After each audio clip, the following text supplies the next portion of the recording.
자, 네 번째는 가쪽 이동 교정 운동에 대해서 나와요. 우리가 전 영상에서 한번 간단하게 살펴보았죠. 어떻게 그 교정을 하는지는 뒤에서 다시 한번 자세히 보도록 하고요.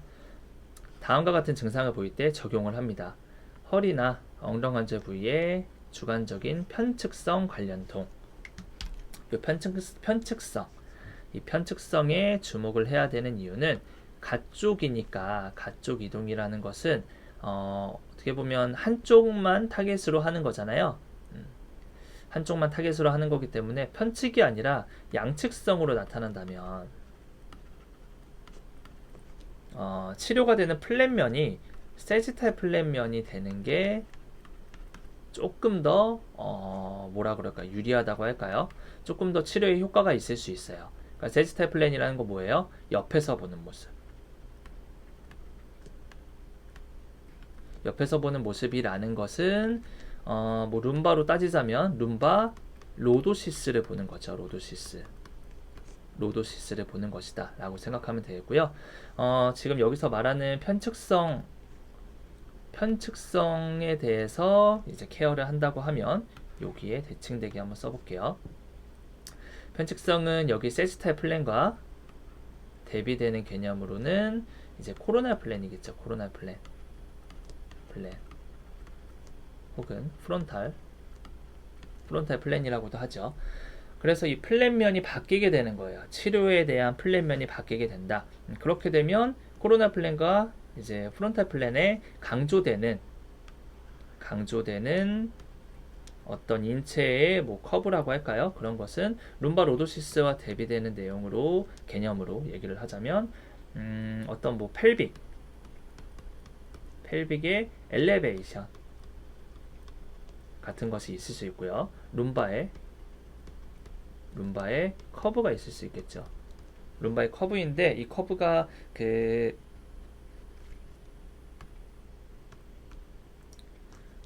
룸바의 커브는 로도시스를 뜻하는 커브가 아니고요. 코로나 플랜에서 보는 프론탈 플랜에서 보는 커브니까 측만이라는 개념이 될 수 있겠죠. 스콜리오시스의 개념으로 접근을 하는 거다라고 생각을 하면 좋을 것 같습니다. 자, 엉덩관절이 한쪽으로 치우쳐져 있고 허리 앞굽이가 감소되어 있을 때 적용을 할 수 있다. 허리 앞굽이 감소는 이제 세지탈 플랜 얘기이긴 하지만 엉덩관절 한쪽이 치우쳐져 있다는 게 조금 더 중요할 것 같아요. 이런 현상이 있으면 이런 경향이 있다라는 느낌으로 여러분들이 알고 있으면 될 것 같고요. 걷기가 좀 불안정하거나 그럴 때 허리 앞구붐이 제한적이고 통증이 있거나 뒤구붐이 제한적이거나 가쪽 굽힘이 감소되어 있거나 가쪽 이동 교정 검사에서 통증이 감소되는 경우에 증상이 중추화된다, 통증이 감소된다. 우리 이제 알죠? 두 가지 같은 뉘앙스의 말이라는 거 알고 있죠? 자, 뒤로 넘어갈게요. 자, 그래서 이렇게 하는 게 가쪽 이동 교정이라는 거. 팁을 한번 먼저 볼게요. 가쪽 이동 교정 운동 시 통증이 증가하면 잡아당기는 압력을 줄이고 10초에서 20초 동안 편안한 자세를 유지한 다음 다시 시작한다. 교정된 자세를 1분에서 2분 동안 유지할 수 있어야 한다. 이건 그냥 넘어가도 되겠네요. 이건 그냥 넘어가도 되고요. 자, 허리의 가쪽 이동 바로 선자세에서 하고요. 자, 저번 시간에 문제 한번 냈던 거 기억나나요? 제가 이런 식으로 문제를 냈죠. 지금 여러분들한테 시험 문제가 이렇게 나왔다라고 한다면 환자가 골반이 대비되어 있는 쪽은 환자 골반이 데비에이션, 편이 어떤 그 이동이 되어 있는 부분은 레프트일까 라이트일까? 라는 질문을 했던 게 기억이 나요. 정답은 여기가 그러니까 환자 기준으로 봐야 되니까 우리는 해부학적 자세 기준으로 레프트, 라이트, 안테리어, 포스테리얼 얘기를 하니까 환자 기준으로는 여기가 레프트죠. 여기가 라이트고 이때 정답은 환자의 골반의 편의, 데비에이션은 라이트 데비에이션이다 라고 했던 거 기억날 거예요. 그래서 여기 나오는 내용이 치료사는 골반이 이동된 반대편에 선다. 지금 치료사 선생님이 환자 대비 레프트 쪽에 서 계시는 거죠. 그러니까 라이트 데비에이션 되어 있는 골반이 이렇게 원래 되어 있었을 거예요. 이렇게 골반이 이렇게 되어 있었을 거다 라고 생각을 하면 되겠습니다. 자, 치료사의 어깨와 환자의 팔꿈치를 접촉한다. 요 말은 여기에 지금 환자 팔이 이렇게 있다고 가정을 하는 거예요. 팔이 이렇게 있다고 가정을 하고 치료사 어깨, 치료사님이 여기 어깨로 이렇게 접촉을 한다 라고 하는데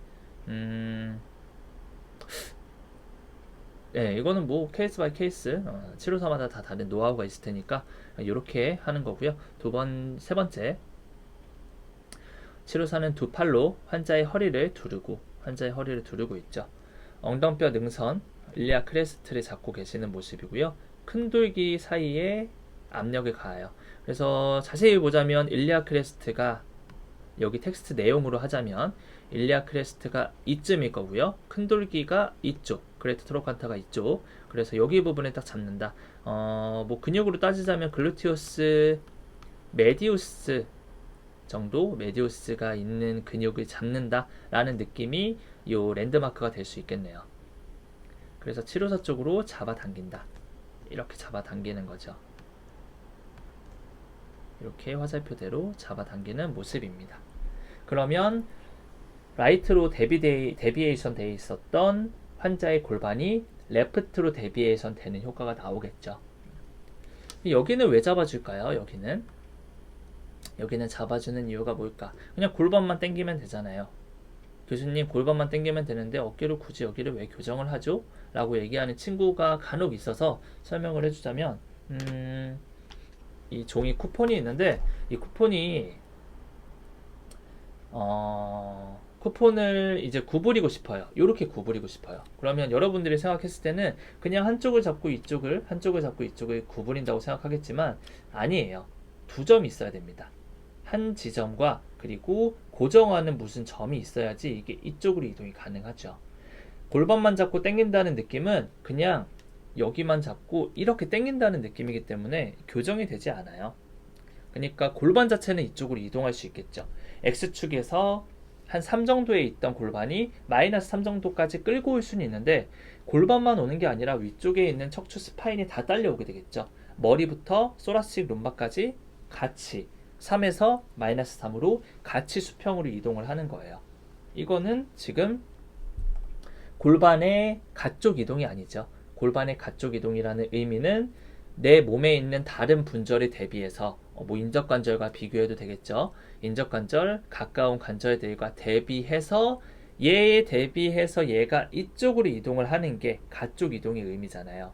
그래서 이제 펠빅이라고 가정을 하고 룸바라고 가정을 한다면 얘를 잡아둔 상태에서 얘를 이렇게 가져가야지 룸바 대비 펠빅이 이쪽으로 이동이 될 수가 있는 거기 때문에 꼭 안정성을 잡아주는 스테빌리티 역할을 해주는 그 어떤 관절이 있어야 된다. 그거를 잘 고정을 시켜야 된다. 라고 강조를 할 수 있겠습니다.